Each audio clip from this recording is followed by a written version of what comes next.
Israel Iran जंग के बीच एक ऐसी चीज हुई जिसने भारत को थोड़ा शर्मिंदा कर दिया है। मोदी विरोध में भारत के विपक्षी दलों ने कुछ ऐसा किया है जिसे देखकर पहली बार इजराइल के लोग भी भड़क गए हैं। भारत में विपक्षी दलों समेत 250 रुपए में रील बनाने वाले लोग बोल रहे हैं कि पीएम मोदी को पता था कि इजराइल ईरान पर हमला करेगा। जंग इजराइल और ईरान के बीच हुई, लेकिन विपक्षी दलों ने राजनीति यहां पर शुरू कर दी। इसी कड़ी में AIMIM चीफ असदुद्दीन ओवैसी ने भी पीएम मोदी को लेकर बहुत बड़ा बयान दे दिया। ओवैसी का बयान सुनकर इजराइल की एक मशहूर महिला इतना भड़क गई कि उसने ऐसा बयान दे दिया जिस पर यकीन करना मुश्किल है।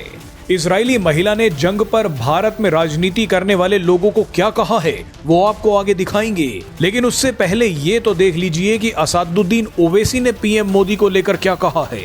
ओवैसी ने कहा है कि अगर प्रधानमंत्री का एयरक्राफ्ट हवा में होता और ये हमला हो जाता तो इसकी जिम्मेदारी कौन लेता। दरअसल ये एक तंज था। ओवैसी ने कहा कि प्रधानमंत्री को देश को ये बताना चाहिए कि क्या नेतन्याहू ने उन्हें बताया था कि वो ईरान पर हमला करने वाले हैं। अगर बताया था तो पीएम मोदी को अपना इजरायली दौरा तुरंत रद्द कर देना चाहिए था और वापस भारत में आ जाना चाहिए था। लेकिन अगर इजराइल ने हमें नहीं बताया कि वो अमेरिका के साथ मिलकर ईरान पर हमला कर रहा है तो इजराइल ने हमें धोखा दिया है। ओवैसी का ये पूरा बयान हम आपको आगे सुनवाएंगे, लेकिन आप देखिए कि इजराइल के विपक्षी नेता ने क्या बयान दिया है। इजराइल के विपक्षी नेता यार लिपिड ने कहा है कि आज हमारे देश में कोई गठबंधन या विपक्ष नहीं है। आज इजराइल सिर्फ एक है, हम सरकार और सेना के साथ हैं। ये होता है विपक्ष का असली रोल। अब इजरायली लोग तो ऐसे विपक्षी नेता देखते आए हैं, लेकिन जैसे ही इजराइल की एक महिला के सामने ओवैसी का बयान आया तो उस महिला ने भी बहुत बड़ा बयान दे दिया। इजराइल की एक मशहूर ऑथर ल्यूरेन अमोस ने कहा है कि भारत के विपक्षी दल राजनीति शुरू करने में देर नहीं लगाते, ये तुरंत राजनीति करने लगते हैं। बताइए इजराइल के लोग भारतीय विपक्षी दलों के बारे में क्या क्या बोल रहे हैं। आइए अब आपको असदुद्दीन ओवैसी का बयान सुनवाते हैं। अगर वजीर आजम का एयरक्राफ्ट मीडियर में होता और इस तरह का हमला होता तो फिर इसका जिम्मेदार कौन होते।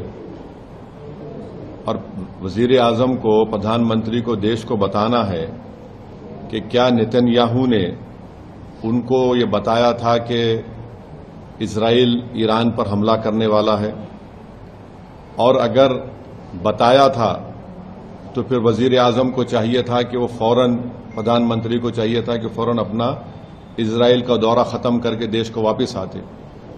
मैं इसलिए कह रहा हूं कि अटल बिहारी वाजपेयी 1979 में चाइना गए थे और जब वियतनाम पर हमला हुआ अटल बिहारी वाजपेयी वापस आ गए देश को।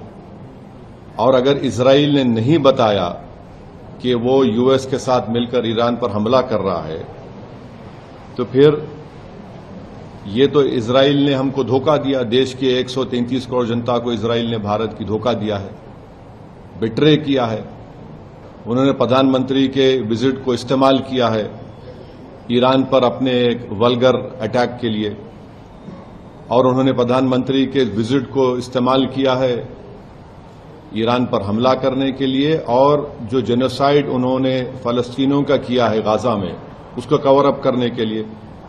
और तीसरा, उसमें मैसेज ये जाएगा कि भारत ईरान के साथ नहीं खड़ा है, भारत इजराइल के साथ खड़ा है। और भारत को क्या हासिल हो रहा है इस हमले से, बताइए।